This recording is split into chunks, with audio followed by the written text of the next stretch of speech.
Hey everyone, welcome to another episode of Rebecca and Rebecca. We're glad you're here today. My name is Rebecca Yager, and the other Rebecca in this equation is Rebecca Reed. How you doing, Rebecca? I'm well, thank you. How are Good, you? good, hey, doing great. Glad you're here. And guess what? We have triple Rebeccas today. It's an Yay! invasion. We're loving it. We are so excited to welcome today a writer who is talented and funny, and we are thrilled to be talking about her debut novel. And welcome, Becca Kinzer. Thank you. Happy to be here. We're glad you're If you here. need a third host to ever fill in, I think I There you got the go. name. We I'm could just ready. be Yeah. triple Rebecca. Yeah. That's awesome. Rebecca squared is that Rebecca cubed. Tri- We'd be Cube. cubed. Yeah. cubed? Okay. Cubed. Is I that was better than did squared? I don't know. We shouldn't talk math. I know. Math, bad. Bad Yeah. math. Yeah, no. and you're right. I think it's Rebecca cubed. Sorry. Okay, moving on. Back to words where we feel better. Yeah. Okay, let me tell you a little bit about Becca, and then we'll get this show on the road. Becca Kinzer lives in Illinois, where she works as a critical care nurse. When she's not taking care of sick patients or reminding her husband and two children that frozen nuggets is a gourmet meal, she enjoys making up lighthearted stories with serious laughs. She's a 2018 ACFW First Impressions Contest winner, a 2019 Genesis Contest winner, a 2021 Cascade Award winner. I didn't know we had such an award-winning author with us today. And she's an all-around champion coffee drinker, and that might be the most important one. Anyway, Dear Henry, Love Edith is her debut novel, and that's what we're here to talk about. So let's get to know you a little better, Rebecca. I love this question of what you wanted to be when you grew up. Well, I did always have an interest in writing when I was younger, but I also had an interest in nursing because there was in the 1980s when I was young child, there was this television miniseries about the Civil War. And of course, there was a nurse. Well, she was like the lady who discovers she wants to be on the battlefield, and she ends up marrying the main hero, and there's like swoony kisses. And so I'm like, well, yes, obviously I want to be a nurse because this looks exciting and amazing. So yeah, there was that interest in nursing. So I was kind of split down the middle with writing and nursing. And I eventually decided, well, in my mind at that time, I was like, if I'm going to go into writing, I'll probably have to do journalism or like newspapers or magazines. And I didn't like reading either of those. And I just thought, I can always write and I can write what I want to write just for fun. So in high school, I set aside writing as a career at that time and decided to go down the healthcare route and be a Civil War battlefield nurse, which I found out you can't really find education for that. So I just had to go to a regular nursing school. And you're one of the few people I know that actually what they wanted to be when they grew up, and you have two things, and you've become both those Right. things. It I worked mean, out. and are you talking about North and South, by the way, as the No, so I show? Oh, never saw that one. This one was the blue and the gray. ah, And okay. Oh, people were yeah. always talking about North and South. I was You're like, right. no, the blue and the gray. That was our favorite one. Just curious. Yeah. So that's good. And Really disappointed that you can't become a Civil War nurse. Like, I I mean, know. that should be a thing. It really should. Yes. Yeah. okay, but y'all, we really don't want another civil war. No, not our own. Well, maybe, see, I've decided maybe I could write a time travel Yeah, story and be back on the Civil War there battlefield you someday. go. Someday. There you Yeah. go. That'll work. That's it. Um, Becca, with your schedule, are you the type of writer that can write anywhere, or do you have to have a set time or a set place or anything like that No, to get words down? it varies. When I'm on deadline, I'm much more organized or about my time. But other way, it it just varies throughout the year. I'm just not a like jump out of bed and get going person.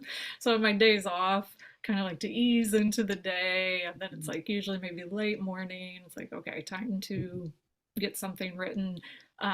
But it also depends on my kids' schedule. So the summer will be different than how it is during the school year. So it's pretty flexible right now. But thankfully both of my kids are off at school. So that is very helpful. I am able to get quite a bit of writing done when they're gone. When they're not gone, mm, It doesn't happen, does it? Very yeah, it doesn't easily. happen. Yeah. Mhm. Yeah. But and that's Rebecca's dog, by the way. You were talking about Becca Bonnie, has a yeah, dog named Bonnie who has, is on Eva. Instagram a lot. So check out yeah. Becca's Instagram with Bonnie. So we like the dog. So if Bonnie shows up, have her come say hi to Rebecca's dog who And wants to be Edith's. on today, doesn't Come she? here, Ziva. Come here. Come here. I don't know what she's doing actually. I just literally walked in the door. So she's probably just mad because I didn't stop and, pet her and, talk to her and let her out. And yeah. And she So now just she's wants like, that pay attention, doesn't attention. she? Mhm. Yes. And stuff. As far as Dear Henry, Love Edith, I'm really curious as to where the idea came from. It came mostly, I wanted to just write a very lighthearted romantic comedy, kind of in the vein of While You Were Sleeping, just kind of that misunderstanding and just a lot of fun with the kind of quirky characters on the side. So that was like my starting point of I want this no suspense because the first book I wrote, I thought at that time I wanted to write romantic suspense, and I came out of that story just like that story got weird. I mean, it was my very first one that I wrote, and there was like serial killers and things, and it was a learning experience, but it was kind of a big mess by the time I got done with it. So I'm like, okay, I'm gonna take a break from the suspense and just write something fun. And I think the idea of the misunderstanding with them thinking both of them are elderly, that had come from an experience I had years ago before I was married when I lived in an apartment building, and I initially knew everybody who lived there, but people moved out and there's just 4 apartment complexes in there, so it was a pretty small Mm-hmm. building. And I knew 3 out of, or I guess 2 out of the 3, and the person that lived below me, I knew it was a guy, but we just never ran into each other. And even like checking the mail or doing laundry, you would think our paths would cross at some point, but they never did. And he was there for months and months, and the only time I met him was when he came up um, to ring the doorbell and was like, "Hey, I'm moving out, so a moving truck might block the entrance for a little bit." And I was looking at him like, "Are you sure you're the guy that lives below me?" Because in my mind, he just didn't look like what I had been picturing, like from what I had heard, because he played music and I sometimes he'd have parties and I'd hear things. And as he was leaving, he turned around and was like, "How come all this time I thought you were a little old lady?" I'm like, I don't know, because I mean, like, I don't know why he hadn't seen me, but I was like, well, I had a cat, I was single, and I was quiet, and I'm like, maybe he heard the tea kettle, or something, like trying to think like the things he heard or gathered in his mind. It's like, oh, some old lady lives above me, that I never see. So I think that just kind of it obviously amused me, and so when I was coming up with this idea of a story, I mean, it kind of evolved over time, but that had kind of planted a seed of Mm-hmm. people who just don't cross paths and still think they have an impression of what the other person is, and it's way off. And that's funny how just a little, this is something I like about writers, because you can take almost anything and twist it and turn it into an idea if you're really paying attention. So I always think it's real important to be observant or to hang on to, that was a funny little situation where, you're both looking at each other like, really? Yeah. Is that you? What Rebecca and I loved about this book was the town, besides Henry and Edith, but as the set of quirky characters you put into this town. And I think, Rebecca, you liked what the Mickey Rooney look like. I liked the fact that that he didn't have a name, that he was just the Mickey Rooney look-alike. I mean, I liked that. I thought it was so cool because it's just not normal that you never get a name of a person. And that was like the whole time, just called him that. And I love that. I thought that was so neat. And the Abbott and Costello characters too. I mean, I liked how you took, their personalities and just kind of gave them that. And it was so easy then for us to identify them too, because everybody knows what those characters are. And so you didn't have to, you didn't have to guess. You knew exactly what they were like. And then they did their funny little things and quirky little things. And it was just neat. I like that a lot about it. Well, some people did have to guess. I found that out. Some of my coworkers who are like in their early 20s, they said I had to Google so many of the people you were talking about. And I mean, it was kind of funny, but also disheartening because I'm like, you didn't know who Paul Newman was? And they're like, no. And then, yeah, so I'm like, well, Abbott and Costello. Yeah. And they're just like, no. So, I mean, those things you take for granted. I also learned, oh, some of these younger readers, yeah, are not didn't pick up on them, but they still enjoyed the story because, yeah, you don't technically have to know who the people are. And she just said, "Well, I wanted to know what he looked like." You just kept saying like Henry looked like Paul Newman, so Paul she was Newman. like, "I had to look him up and see The what does this guy eyes. look like." Yeah. So Paul I'm Newman's glad that eyes. you appreciated, especially you're the I first person did. I've heard who mentioned the Mickey Rooney look-alike character, so I'm Oh glad. yeah, I loved him. I mean, it wasn't anything about him specifically, but I just thought it was so cool that he just never had a name and that you called him that the whole time. And but I like Mickey Rooney. I was kind of a fan of Mickey Rooney's anyways. So and I know all these people. So obviously I'm not in my 20s. So, but I know what you mean because kids at school, they were all born after 9/11 that I'm teaching. And it's like, what do you mean you don't know what 9/11?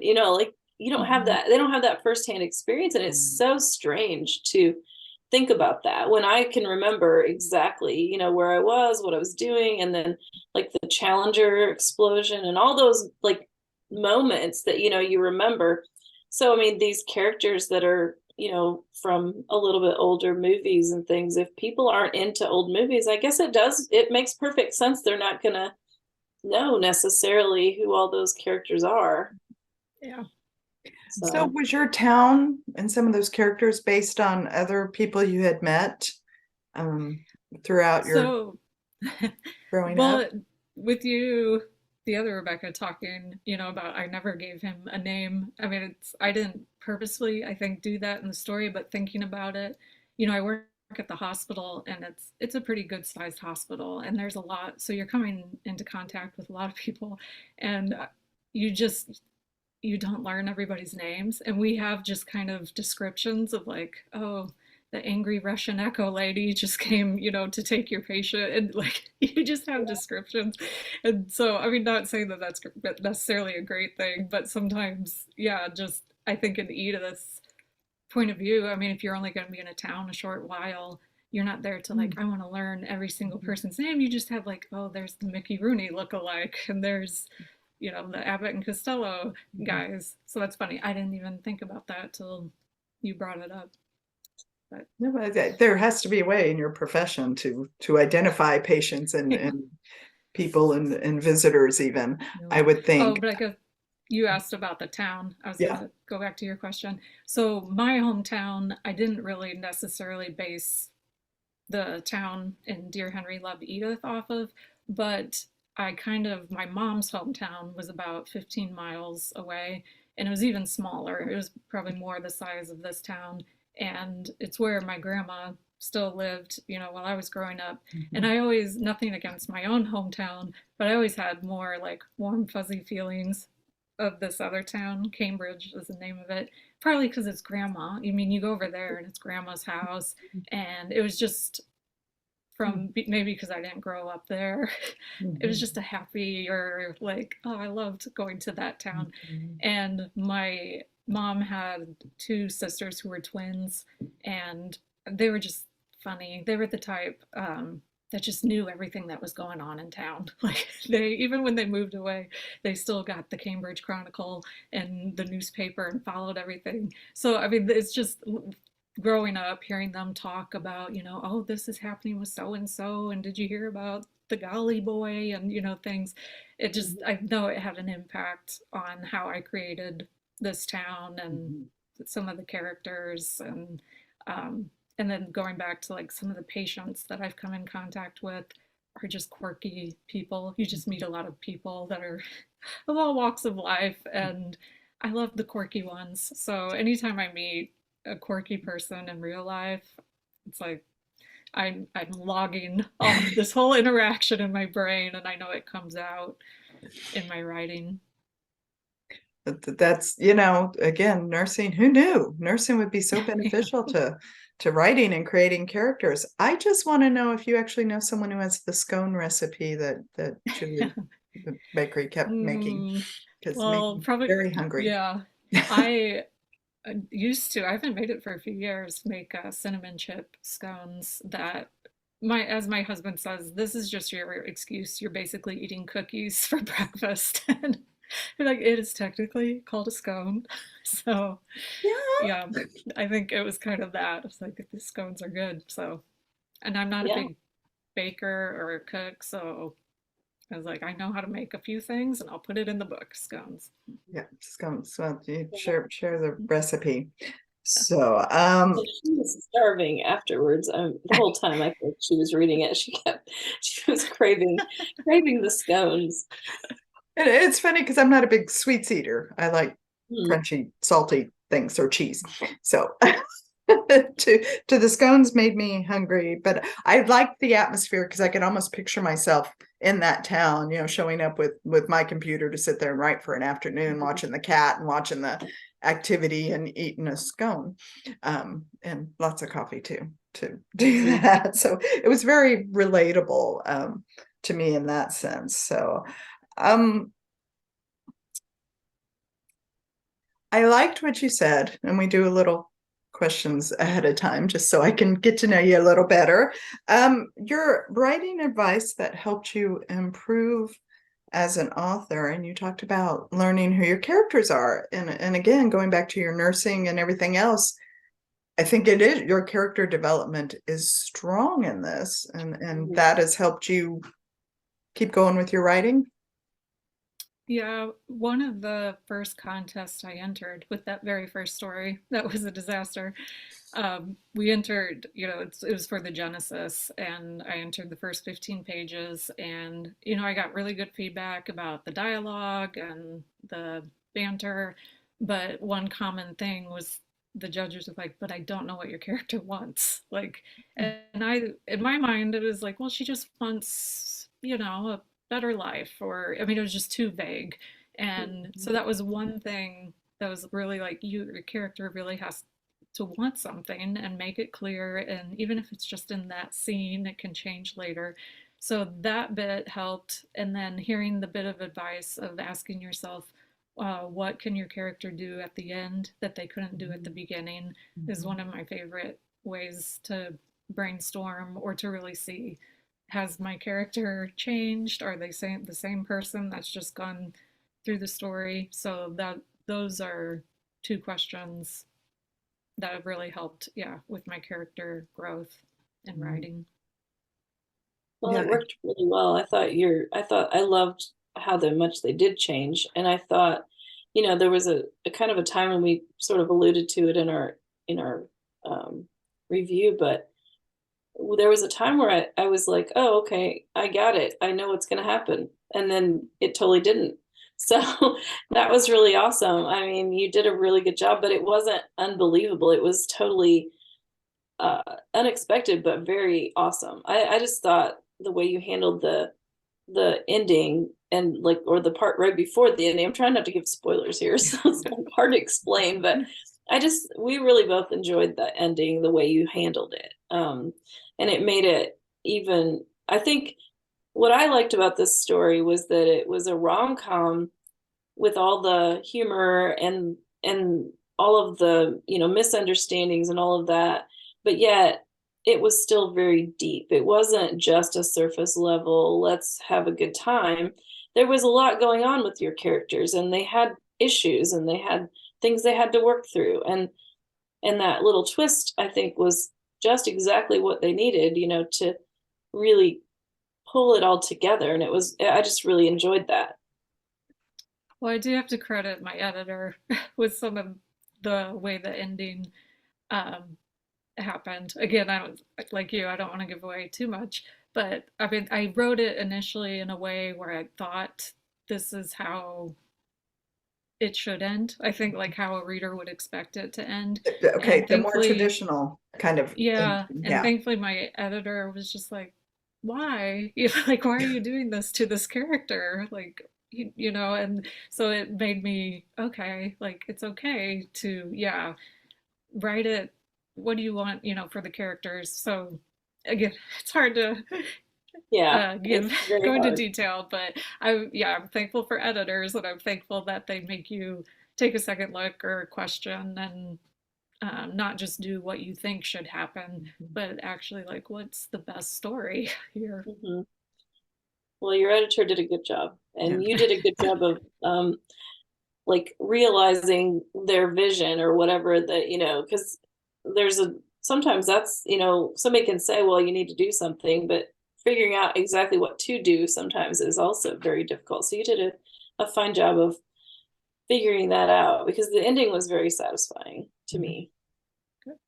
And again, continue to show the character growth and, Hmm. and really establish them that way. So, Becca, do you ever think you'll go back to romantic suspense? Is that down the road on your? I know you've got another I contracted for another rom-com, Yeah. but I mean, I think it would be fun. I'm calling it rom-com suspense, like to do. I don't know. I want something with a little bit more of suspense, but I don't quite have it worked out what exactly that would look like. But maybe more like the adventure. And when I say suspense, not necessarily like killer, but those like romancing the stone type of like danger, but it's yeah, adventuresome. So maybe something more uh, along those lines something would be like that. fun. Mhm. Well, you you did do you you did do throw have a a little. I go was going ahead. to say, she did throw that one piece of kind of suspense in this one too. I mean, there was the one character who was a little on this. There was a couple, actually. There was a couple little moments there. So it He was a little let your questionable. hero Yeah. let your hero show that, hero and heroine actually show that they were brave and competent and able to handle things. I like that too. I like that little element of adventure or suspense or whatever you want to call it too. So yeah. Yeah, well, really fun.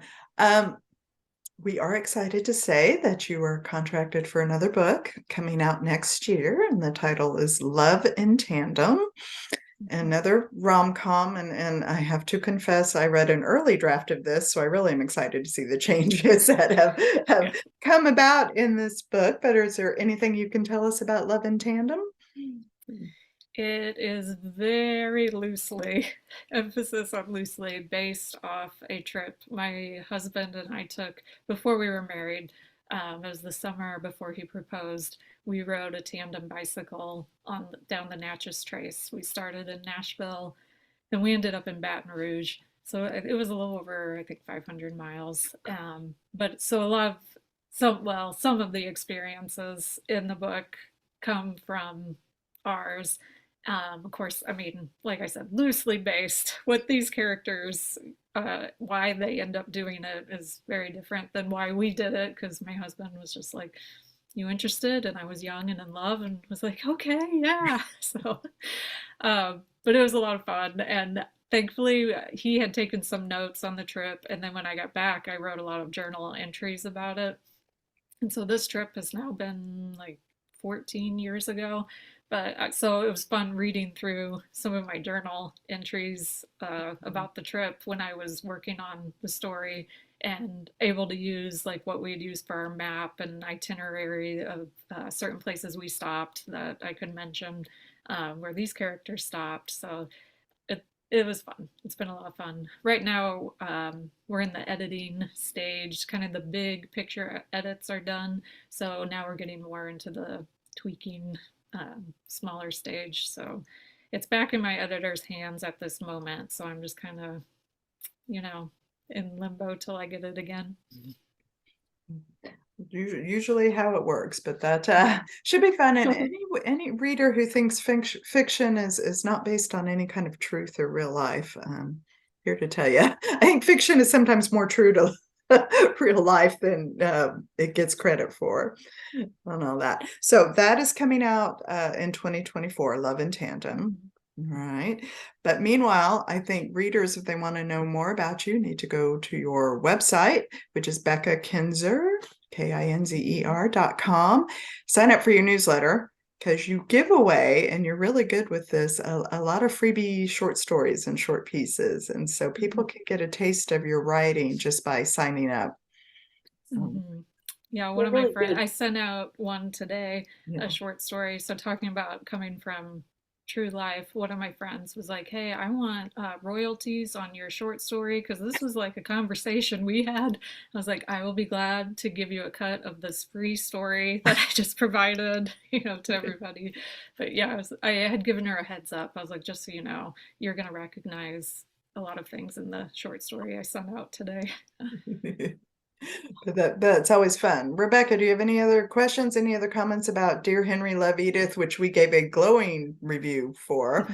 Yeah. Telling everyone to read it. And so excited that there's going to be another book down the road. Rebecca, I'm sorry, anything else? So I get carried away? No, I enjoyed reading the story, and it was fun to have met you in person. So it was fun to meet you again here on the screen, and just keep writing. That's I enjoyed it, so it's good.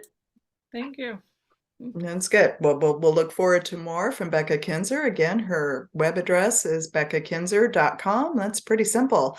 And freebie writing if you sign up for her newsletter. So we encourage you to do so until her next book comes out. But meanwhile, if you haven't read Dear Henry, Love Edith, pick it up today. It's worth the read, and we enjoyed it. And Rebecca, we enjoyed talking with you today. And we're glad you're here, and we appreciate your time. Thank you for having me, Rebecca and Rebecca.